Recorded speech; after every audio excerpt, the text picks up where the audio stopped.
অনেকেই যারা সাধারণ মানুষ আমরা মনে করি কফিটা বোধহয় একটু অ্যারিস্টোক্রেট, একটু বড়দের, মানে যারা বড়লোক যারা শহরে থাকে তারা বোধহয় কফিটা শুধু ব্যবহার করে। এরকম নয়, চায়ের থেকে কিন্তু আমরা যদি দেখি কফি পৃথিবীতে সবচেয়ে বেশি জায়গায় ব্যবহার হয়। আমাদের যদি চা দেখি, আমাদের পৃথিবীতে বোধহয় 60-70টা দেশে চা চাষ হয়, কিন্তু কফি প্রায় 100 খানিক দেশে চাষ হয়। কফি প্রায় পৃথিবীতে 100 দেশেরও বেশি জায়গাতে কফি চাষ হয়।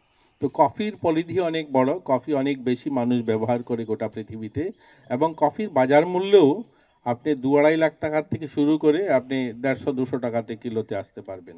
তো এটা একটা বিশাল বড় মার্কেট। এই মার্কেটটাকে আমরা যদি ধরতে পারি কিছু একটা অংশ, তাহলে কিন্তু আমরা ফাইন্যান্সিয়ালি আমরা লাভান্বিত হব। আমি এটা বলবো যে আমাদের রাজ্যে যেহেতু সম্ভাবনা রয়েছে কফি চাষ হওয়ার, কফি চাষ হতে পারে, তাহলে আমরা এটাকে কমার্শিয়াল ভাবনা নিয়ে যেন আমরা করি। আমাদেরকে সরকার সাহায্য করে। আমরা দেখি যে আমাদের খুব একটা সেভাবে রুচি থাকে না যে আমরা কমার্শিয়াল উৎপাদন করব।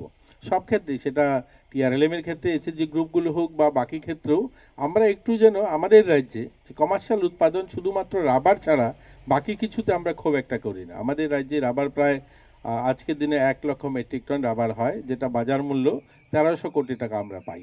তো এটা একটা বিশাল টাকা আসে আমাদের রাজ্যে অন্য জায়গার থেকে, এবং এটার মতো অন্য কোনো উৎপাদন আমরা কিন্তু আর করিনি রাবারের বাইরে। কিন্তু করার যেহেতু এটা সম্ভাবনা আছে, যেহেতু এটা হয় এখানে, তাহলে এটাকে যদি আমরা সবাই মনোযোগ দিয়ে করি। আর সরকারের, আমি শুনলাম, আমি যিনি কফি বোর্ড থেকে এসছেন ওনার থেকে কথা বলে, যে অনেকগুলো সাবসিডি রয়েছে। আমরা যখন প্ল্যান্টেশন করি, সেই গাছে চারা লাগানোর থেকে শুরু করে একদম এটাকে বাঁচিয়ে রাখা, সেটাকে তত্ত্বাবধান করা, সেই জলের ব্যবস্থা, সব কিছুতে সাবসিডি রয়েছে। সব জায়গাতে ওনারা সাহায্য করছেন, তাহলে আমরা কেন করব না? আর যেহেতু পরিবেশ রয়েছে এখানে, যেহেতু হওয়ার একটা সম্ভাবনা রয়েছে, তাহলে আমরা করতে পারি। শুধু মনোযোগ দিয়ে করতে হবে যে আমরা আমাদেরকে আত্মনির্ভর করতে চাই, আমরা নিজের পায়ে দাঁড়াতে চাই। আমরা পরনির্ভরশীল মানসিকতা থেকে বেরিয়ে আমরা নিজের পায়ে দাঁড়াবো, সেই ভাবনা নিয়ে যদি করি তাহলে